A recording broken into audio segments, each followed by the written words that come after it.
ketupat palah ni dari Perlis. Abang Hafiz memang original daripada Perlis. Okey, untuk yang siapa yang nak order, jadi kat beg kuning memang sedap padu.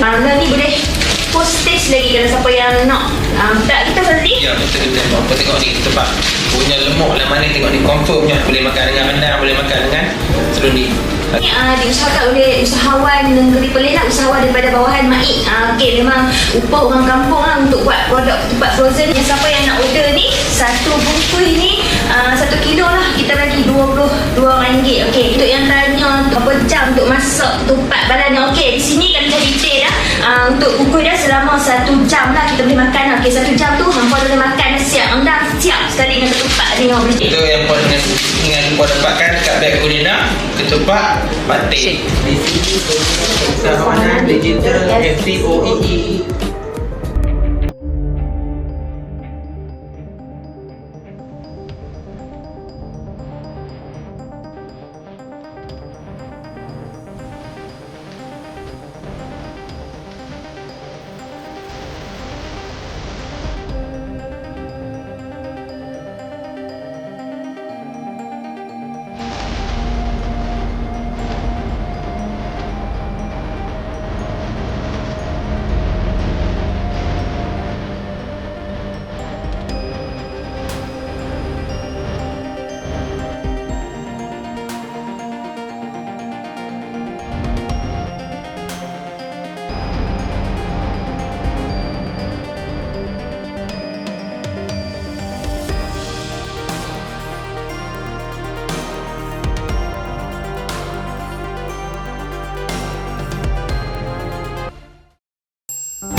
Aidilfitri bukan sekadar perayaan, tetapi lambang kemenangan, kesyukuran dan keinsapan selepas kita melalui Ramadan.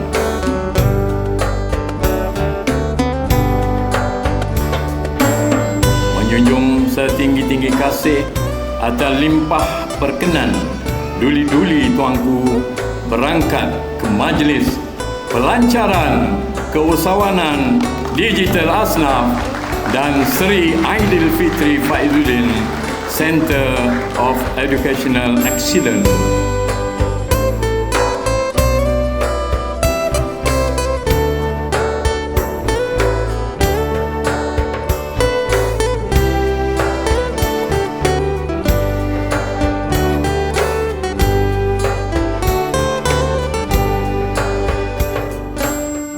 Kita bukan saja meraihkan Syawal, tetapi turut melancarkan satu inisiatif penting, iaitu program keusahawanan digital Asnaf. Aidilfitri FCOEE.